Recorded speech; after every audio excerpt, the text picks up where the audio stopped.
آپ big problem کو solve کر رہے ہیں تو باقی کی مسئلے جو باقی کی چیزیں وہ سیکنڈری ہو جاتی ہیں. تو یہ سب سے زیادہ اہم جو ہے نا بزنس پلان آپ کا بڑا افیکٹو, کریٹو اور ایک پرابلم سالونگ ہونا چاہیے, ٹھیک ہے نا.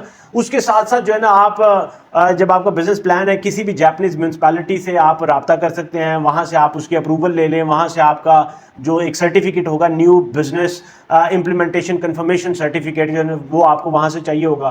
وہ کی بعد کی فارمیلٹیز ہیں وہ آپ بعد میں پروسیس کر سکتے ہیں, اس میں کوئی پرابلم نہیں ہے.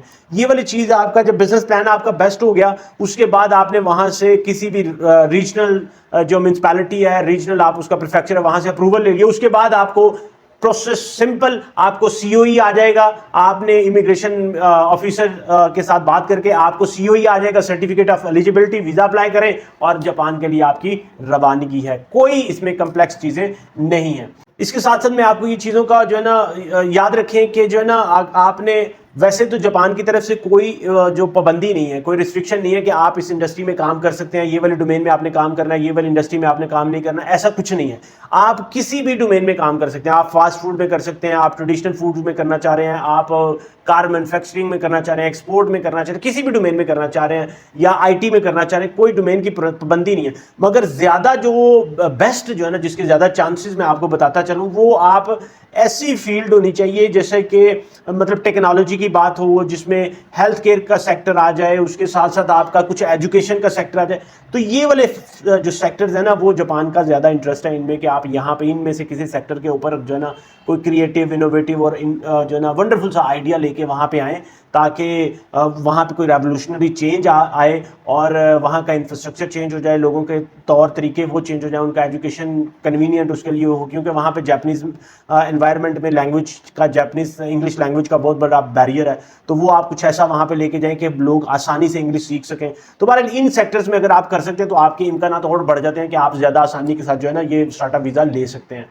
اس کے ساتھ ساتھ اگر آپ کو کچھ قانونی مشاورت چاہیے ہو اور کچھ آپ کو سپورٹ چاہیے ہو تو وہ آپ کمنٹ سیکشن میں لکھ لیں. انشاءاللہ تعالیٰ وہ جتنا میں بیسٹ پاسبل ہوا اس میں آپ کو گائیڈ کر دوں گا. اگر آپ کو کوئی لائر ہائر کرنا ہوا اس کے بارے میں بھی آپ کو گائیڈ کر دوں گا انشاءاللہ تعالیٰ. تو اس کے اوپر بھی ہم جو ہے نا بات اور ڈیٹیل میں کر لیں گے. مگر یہ کہ آپ کمنٹ سیکشن میں جو آپ کا کویسچن ہو نا, جو آپ کا فیڈ بیک وہ ضرور لکھیے گا, اس کے اوپر ہم بات کر لیں گے.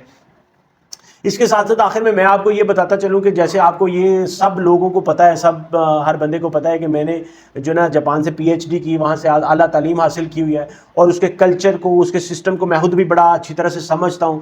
اور وہاں پہ جو آنے والے مواقع ہیں, وہاں کی جو انٹرپرینیورشپ کا جو کلچر ہے اس کو بھی سمجھتا ہوں. تو اس میں بھی میں آپ کو انشاءاللہ تعالیٰ گائیڈ کر سکتا ہوں. تو یاد رکھیں کہ آج جو ہے نا یہ وقت ہے جب آپ کو جاپان بلا رہا ہے, آپ اس نے اور کنوینئنٹ کر دیا چیزوں کو, تو یہ وقت ہے آپ کو جاپان بلا رہا ہے. اگر آپ کے ذہن میں کوئی اس طرح سے کوئی کاروبار کا پلان ہے, کوئی انوویٹیو آئیڈیا ہے, اور آپ یہ چاہتے ہیں کہ وہاں پہ ایک عزت کے ساتھ, نہ کہ آپ پارٹ ٹائم ورکر بن کے یا اس وہاں پہ مطلب کچھ اس طرح سے, اوبویسلی اس کی ایک رسپیکٹ ڈفرینٹ ہے. اگر آپ ایک بزنس پرسپیکٹو جاتے ہیں ایجوکیٹڈ ہو کے تو اس کی ویلیو ڈفرینٹ, تو اس طرح سے جانتے ہیں. تو یہ وقت ہے کہ آپ اس کے لیے ضرور اپلائی کریں, اس کو ایکسپلور کریں. اگر اس میں کوئی آپ کو کویسچن ہو آپ فیڈ بیک میں لکھیں, میں اس میں آپ کو کمپلیٹ جو ہے نا وہ گائیڈ کر دوں گا. کیونکہ یاد رکھیں کہ یہ صرف ایک ویزا نہیں ہے, یہ ایک جو ویژن جو آپ کے دماغ کے اندر سوچ ہے نا اس کو حقیقت میں بدلنے کا وقت ہے. اور ساتھ ساتھ یہ آپ کے لیے ایک دعوت ہے اور ایک جو ہے نا آپ کا ایک دروازہ ہے, اپرچونٹی ہے, جس کو آپ ناک کر کے جو آپ کے دروازے جو ہے نا اس میں داخل ہو سکتے ہیں. تو this is the time, this is the right time to get in to the Japan. ٹھیک ہے نا. تو اس کے ساتھ ساتھ اب آخر میں آپ سے یہی بات کروں گا کہ اگر آپ کو یہ آپ کے دل میں یہ لگن ہے, آپ کچھ سیکھنا چاہتے ہیں اور آگے بڑھنے کا ویژن رکھتے ہیں, لگن رکھتے ہیں, تو سب سے پہلے آپ جو ہے نا اس ویزے کے اوپر ورک کریں, اس کو ایکسپلور کریں. کوئی گائیڈنس چاہیے ہو کمنٹ سیکشن میں لکھیں, انشاءاللہ تعالیٰ میں اس کے جو ہے نا آپ کو سپورٹ کر دوں گا, اس کے بارے میں گائیڈ کر دوں گا انشاءاللہ تعالیٰ. کیونکہ میں اپنا یہی مشن پہ ہوں کہ میں اپنے جو ویورز ہیں, اپنی پاکستان کی جو یوتھ ہے یا جو انٹرنیشنل یوتھ ہے اس کو کسی طرح سے امپاور کر سکوں, ان کو کسی طرح سے گیو بیک کر سکوں, ان کو سپورٹ کر سکوں.